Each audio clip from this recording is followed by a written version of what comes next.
What's up, everybody? This is Coach Allie bringing you episode 161 of the Powerhouse Podcast.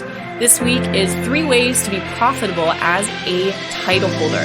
Really excited to talk about this today. Let's get into it. Welcome to the Powerhouse Podcast, hosted by sisters, former Miss Nebraskas and a Miss Nebraska USA, and expert coaches Allie Swanson-Mancuso and Megan Swanson-Rhodes. Every Tuesday, we bring you a life-changing, challenging, and activating episode to help high-achieving women win their pageants, massively transform their mindsets, and dominate all aspects of life, including elements both inside and what most consider traditionally as areas outside of pageantry. Allie and Megan coach high-achieving women in all 50 states and beyond, and live to see women conquer their dreams. If you're not already part of our Powerhouse Club, join the fastest growing group of winning pageant queens on the planet, linked in the show notes every single week. Now, let's get on to this week's episode.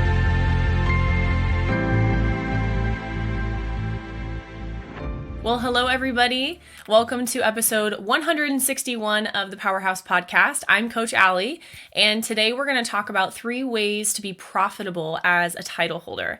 Now, if you are in the Powerhouse Club, or if you're not in the club, I did a full hour training on this topic, the topic of finances and really how to make money as a title holder. I think there's this preconceived notion that being a pageant title holder means that you have to be broke, and I'm really passionate about breaking that stigma just because of my own personal experience and my entrepreneurial background. When I was a state title holder, I merged those two together and I was able to have financial success going and booking myself into different speaking engagements and really knowing my worth and knowing my market value and where I can spread my message to. So I want to touch on 3 things specifically that came out of that training and really describe how to make yourself profitable as a title holder. If maybe you're coming to this and you're like, Allie, I literally have no idea where to start. My system doesn't really support me in that way. No one before me has really made success. It's kind of a time suck and a money suck. I want to help break that stigma and give you some really good tools to think about to help you market yourself from a business standpoint and even know fundamentals of how to do that. So in a nutshell, I want to start by explaining my story a bit. So when I was Miss Nebraska, I actually made around $10,000 in speaking appearances alone. And with brand and ambassador partnerships, that was more like 25 to 30K. So that was totally in addition to everything else I had going on. That was my own hard work that I put in, and that was the effort that I got out of my year. Now, some of you are like, well, you had 2 years, so that number is actually spread out a little bit more.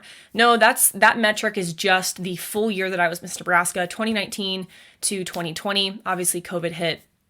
But I did most of that in 2019, actually, through February of 2020, because obviously COVID hit, at least here in Nebraska, in February of 2020. So that's when we had to shut down at the end and had to go virtual, which is a whole nother training on how to pivot. And when life throws you lemons, you have to make lemonade because you still have to pay your bills, right? So you first need to define what profitable means to you.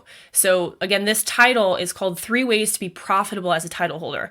My level of profitability might be different than yours.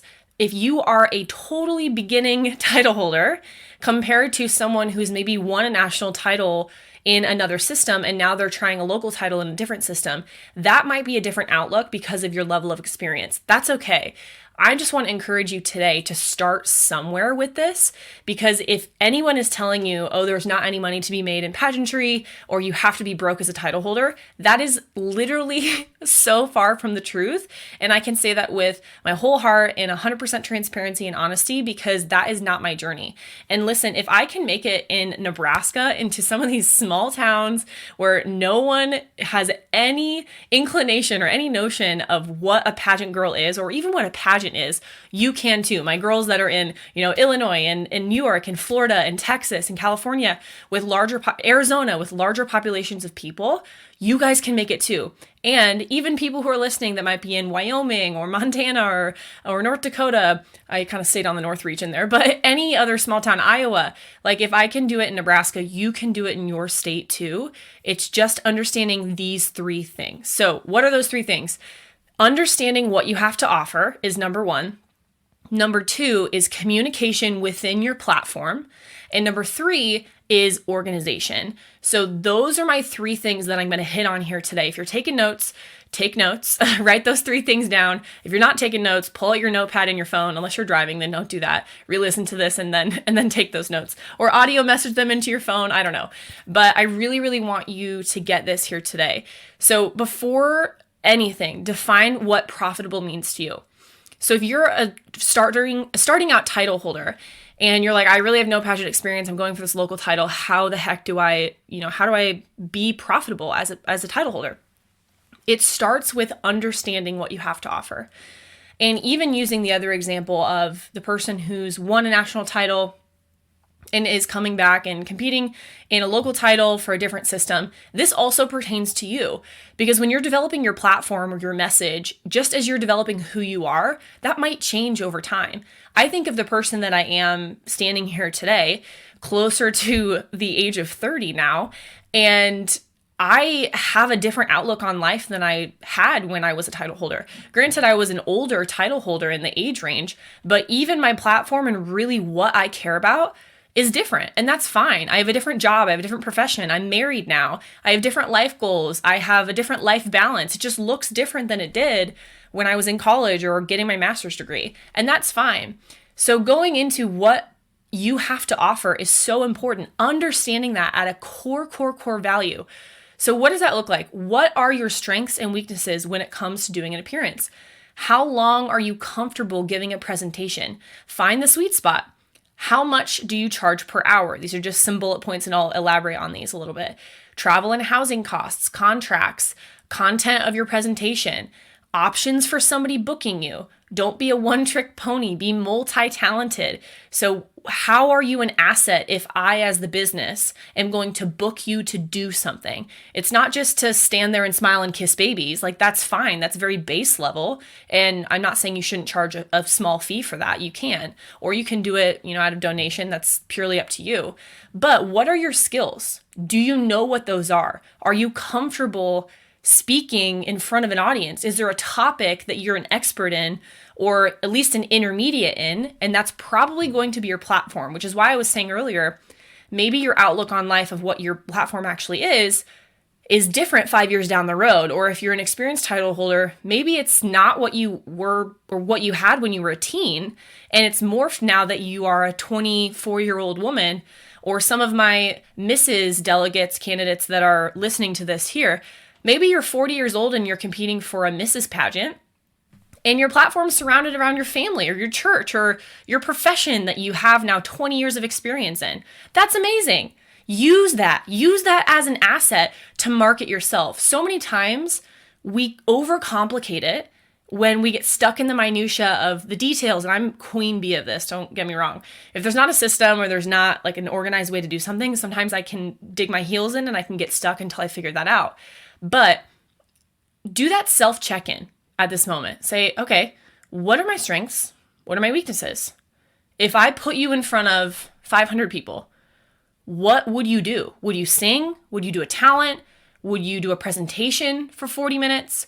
Could you do that? What would the topic be? Would you bring other people with you? Do you have props for something? Do you want to work with kids over adults? What is your actual product? So that's why number one is understand what you have to offer. You first have to understand yourself at a deep level. So who am I as Allie Mancuso? Who am I? What do I believe? What is my gift mix? What do I like doing? What do I not like doing? And then what's my passion? What's my platform? What do I want to share with the world? What am I communicating to others? So that's really important to have that foundation as point number one, because if you don't understand what you have to offer, if you go into these other two areas of more communicating it and organizing it, it's going to sound really confusing to the receiver of that information or of that request, the booking request. So let me put myself in the business seat, so to speak. So I'm COO of Powerhouse Pageantry. Let's say somebody reaches out to me and they want to be on our podcast, this podcast, right? Or they want to be an expert speaker or a guest in our group. I am going to ask them a series of qualifications questions, right? So who are you? Show me your background. And first of all, we wouldn't just bring in Joe Schmo into our community or even on our podcast without having a relationship with Megan and I. And I mean, we want to protect this house, so to speak. So I want to throw that out there. And obviously you guys know that. But for the sake of the example, I'm building this painting, so to speak. Building, painting, whatever. You get what I mean. So I am sitting in that seat as a business owner. And someone's coming to me and saying, hey, I want to be on your podcast. Hey, I want to, coach your girls. Hey, I want to whatever. Okay, what are your qualifications? What would that look like? How much do you cost? What are you going to say? What's your message? What's the time frame of your message? Do you have any deliverables that you can give the girls? Is this a cost or do you have any free resources? What are you pointing them towards as far as action steps afterwards? I just rattled all those things off my head. There's probably 20 more, 30 more that I could ask. And then I would want to meet them and get to know them, because if I am in charge of a certain community, okay, think of even a principal or a counselor that is at their school. You want to go book yourself to speak at that school. They're going to protect the students, right?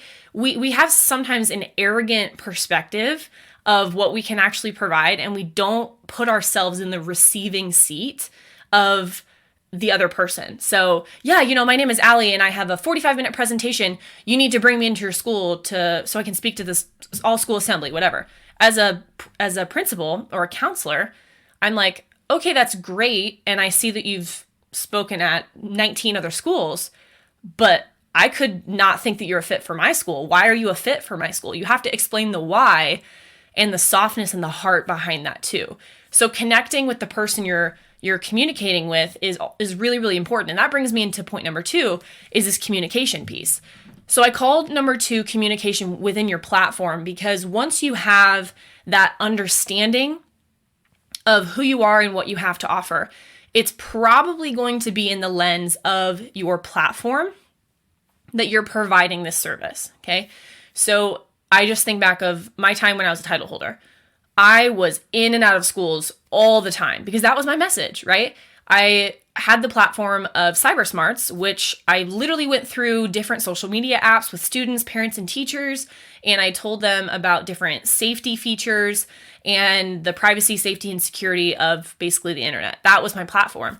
And everyone was super hungry for that because there were all these different apps coming out at the time. Schools were really struggling because they didn't know how to monitor or manage the different apps, what was safe for kids, what should be allowed on school media platforms, like if kids have school cell phones, school iPads, school computers, what they shouldn't, how are they guiding the parents? Like, it was this whole conversation. And I knew that it was relevant, and I was really passionate about it because of my personal story, not only being bullied growing up, cyberbullied in college, my identity was stolen on a dating site. Like, all of these things are surrounded about technology, so I could speak to it from personal experience.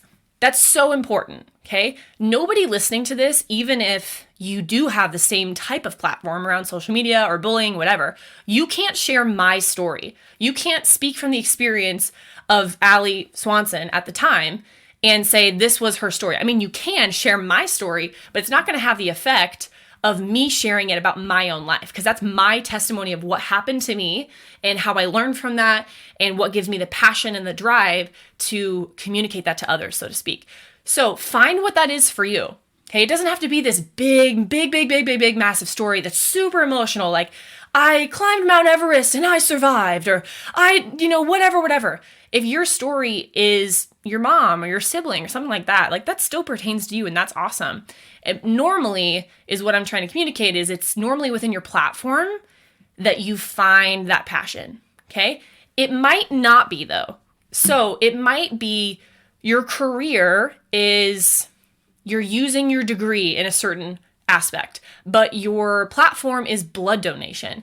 So you are a kick butt financial advisor and you're certified in that, you're a CPA or something like that, and your platform is blood donation because of your sibling and their story. That's fine too. That makes you marketable because you can actually use both of those skills to bring you into different avenues. So point 2 is communication of all these things. You have to understand who you are and what you have to offer. But once you have that, then you can start to think, okay, how am I actually communicating what I am strong in, what my strengths are, what my talents are, what I want to share with the world? And it's okay if it is your platform or beyond your platform. I would say foundationally, it needs to be your platform because you won't win a pageant without a strong platform, even if your pageant system doesn't have a mandatory platform requirement, okay? You will not win your pageant if you're not passionate about a certain cause, you're not advocating for an organization, something like that, promoting volunteerism, something that is eyes off of me and on to the we. So back to the community, you're giving back, you're showing some kind of service, okay? I will say this till I'm blue in the face, you will not win your pageant unless you have something other than your skills to give to your surroundings and your community. That's what pageantry is about. It's about service 99.99% of the time, unless you're doing a straight up beauty pageant, okay? But even then, service makes you more well-rounded. So how do you communicate that? It starts by knowing your why, which is why I told a story of, the background of my former platform. That was personal to me. It was my own personal story. So I knew why I was passionate about this. And when I communicated that to others, people were like, oh yeah, I love this passion. Go speak to XYZ. Can I get you into another school? If you need a letter of recommendation, let me know. Because my passion behind it fueled my healthy communication and the outreach. It wasn't dry. When I was saying, hey, my name is Allie, here's what I do. And yes, there's a rhythm and a system to how to book from a business perspective. And if you're in the Powerhouse Club, I shared that on the hour-long training. But it comes from your passion. It comes from knowing yourself, knowing what you have to offer, and then that passion normally fueled in your platform within that realm or, a massive skill set, career focus, whatever.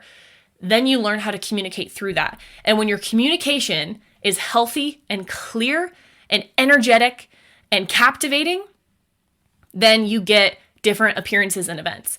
It's not a formula, but you guys know that I am a very organized person. And if I were to put it into some kind of 3-step thing, this is what it would be, okay? There's always going to be X factors and, our power, presence, and warmth triangle, which we can do a whole podcast on too. But communication comes from experience. It comes from passion. It comes from development of your language. It comes from relating to people.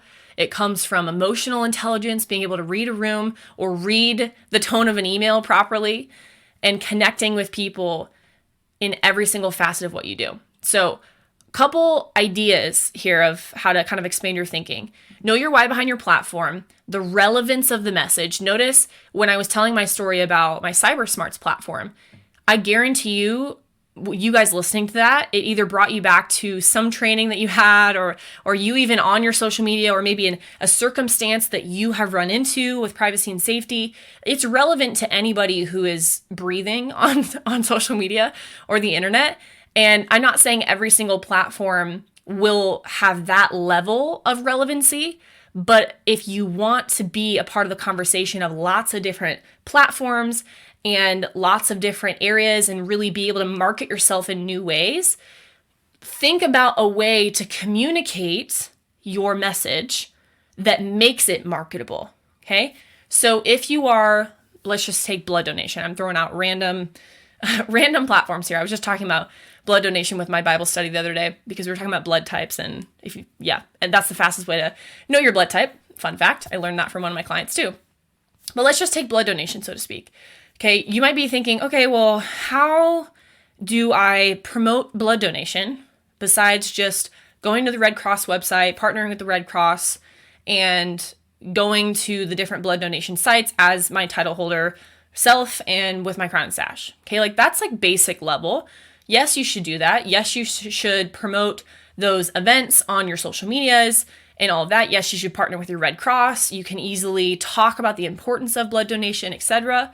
But just spitballing off the top of my head, right? What if you partnered with sports teams, different clubs in schools, different college organizations, and got the whole organization together to go donate blood at certain times? You made it an event out of it. You had them get service credit for donating blood. Like, just random ideas that are popping into my head here. You can do that with any platform. It doesn't take you being an expert in marketing to have those creative ideas. It just takes you taking time to sit down with your platform, think internally for a second. Okay, again, what am I passionate about? What do I have to offer? Do I even know thyself, so to speak, fundamentally? Then from there, how am I communicating this? What has been successful in the past? What has not been successful? And then where do I need to actually brainstorm a little bit to reach new audiences? Maybe I've only marketed my message to students, and I can now do it to parents or the elderly or, males, females, whatever, right? If you are only marketing your message to a specific audience, that's great for a time being. But if you can broaden the horizon and change a little bit of how you're communicating your message and reach more people, you're then going to make more money because it's more profitable. And as a business, if you can talk to my entire company, or if you can talk to my entire school, rather than just kindergarten through third grade, or just 6th through 8th grade, or just high schoolers, then yeah, I'm going to book you for 3 sessions, elementary, middle, and high school, not just high school, given your specific circumstance. You can insert any demographic or any specific audience into that example, and it will still work. Okay. So again, we're talking about 3 ways to be profitable as a title holder. And I haven't really talked about money at all yet. So I hope you're getting that there's a lot of internal work that has to happen before you actually start making money, and doing it consistently, because you have to know who you are, know what you have to offer, know how to communicate those things. And lastly is the organization piece. So I could spend 19 hours on this one topic of organization. If you guys know me at all, I love organization. I love everything to have its place, as my office is a little bit chaotic here. A lot going on, but I'm very visual. I like to see everything. I like everything to have a place, a color, a spot in our Google Drive. Everything's organized, right? And it was the same thing with my organization for my bookings as a pageant title holder. I had a Google sheet that had all of my appearances on it. Any contact that I collected, I threw in this Google sheet. I was meticulous about keeping this list. Anybody that I met from an appearance that could be a future connection, I would throw into this list. If I had any former contacts from previous title holders, I would throw this into this list. I would reach out to former appearances done by the former title holders. If I had those, if I didn't, I would reach out to former title holders and then try and go there. If I had friends and family that had connections to different schools and different organizations, I would try and work that contact. And I kept everything in this document. So organization of what we're talking about and the details is really, really important. You don't have to use the Google Sheet. You can use whatever you want, whatever works for you. That is just where I found success. Other things, and I don't have time to go into detail of all these things, but a couple other things that I organized in this process: past events, future events, so future things coming up, maybe 3 months in advance, 6 months in advance, I would write it down. My wardrobe, if I needed something for that event or I needed to purchase something in the future, I would throw it on there. Anything financially, I would throw it on here. If I'm like, okay, I need like a big chunk of change, so I need to make $2,000 by this date, I would throw that on there. All of my speaking contracts, my invoicing, I would have that as a tab. And that's really plug and chug. So once you get that information from the event itself, so the contact name, phone number, address, amount, if they're refunding you for gas, hotel, all those things, it was plug and chug into my invoice and my contract. I had a basic speaking engagement for the product that I was communicating or for that service that I was doing. That comes from knowing what you can actually provide. You can't create a contract or an invoice off of something that you don't actually know what you're doing. Now you might be like, well, Allie, sometimes I don't know what I'm doing at these events. Like they're just booking me as Miss Whatever, and I find out what I'm doing there. Cool. That happened to me too.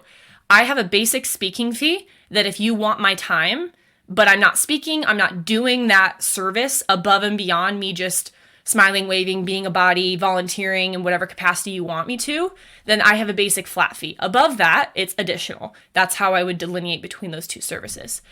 My follow-up emails, my social posts, I had all of that, my partners, all of those things in there. And you might be like, wow, that's a lot. And I don't know if I can organize all those things. Okay, great. I'm giving you kind of 1,000-foot view. Start with level 1, taking one baby step, whatever that is for you. I'm kind of explaining what is at least possible to expand your thinking. Don't get overwhelmed by that. What's one way that you can take action with these 3 things this week, next week, this month, right? Even if you are not currently a title holder, let's say you're a local title holder and you gave up your title and you're going for one in a couple months. Okay, book yourself as you, right? You don't need the title to get into a school, to book yourself with a business, to do your service, right? That's you personally. You're marketing you first, and the organization is just a shiny object on top of your head, right? It's the supplemental thing to you as the product, not the other way around. Okay? And that is contrary to some teaching, but you are the product over anything else because the pageant or the organization gets promoted through you and you're the vessel. So you're super important. Okay. I have a lot of notes on this topic, obviously, but I think I'm going to stop there for today. So the 3 things that I communicated: understanding what you have to offer, communication within your platform or within your passion, I should say, and then organization. So if you understand those 3 things, closing this out about profitability here, you then know, okay, who am I and what do I have to offer? What is the successful way of communicating this that generates income, that produces impact, the impact that I want to have, produces a measurable impact? What is that communication strategy? Have I thought about that? And then third is organizing it. How am I organizing this? People who are organized thrive. If you do not have the gift of organization, find somebody to help you, to push your butt and to push you forward and kind of kick you in the butt, so to speak, to make you do this. Because let me be honest, if you're a younger listener listening to this, you will always need organization in your life. It's not an excuse to never have organization and just keep relying on other people to do it, because this is really good, actually. You're no longer an empowered person. You become more of a leech, actually. If you're not taking the time to be organized, then it is sending little ripples negatively to the people around you that are affected by your lack of organization.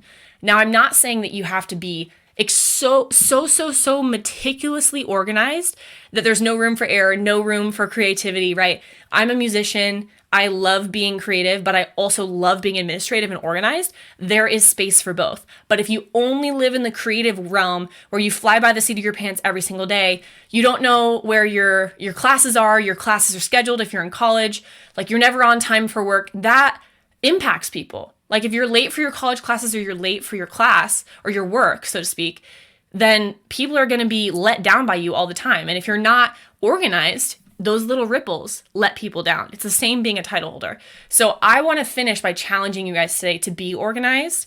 And when you do these 3 things, then you can start building those contracts and reaching out to people with confidence. Like, I have something to say and I am empowered and I know my worth and I know the price point that works. And if you need any help working through anything that I've talked to you about today, please DM us on Instagram and reach out to me, because I freaking love talking about this topic, and so does Megan too, because I want to empower women just in general, but especially title holders, to succeed and thrive in the space that they feel called to. Pageant women are some of the most passionate people and give so much to their communities.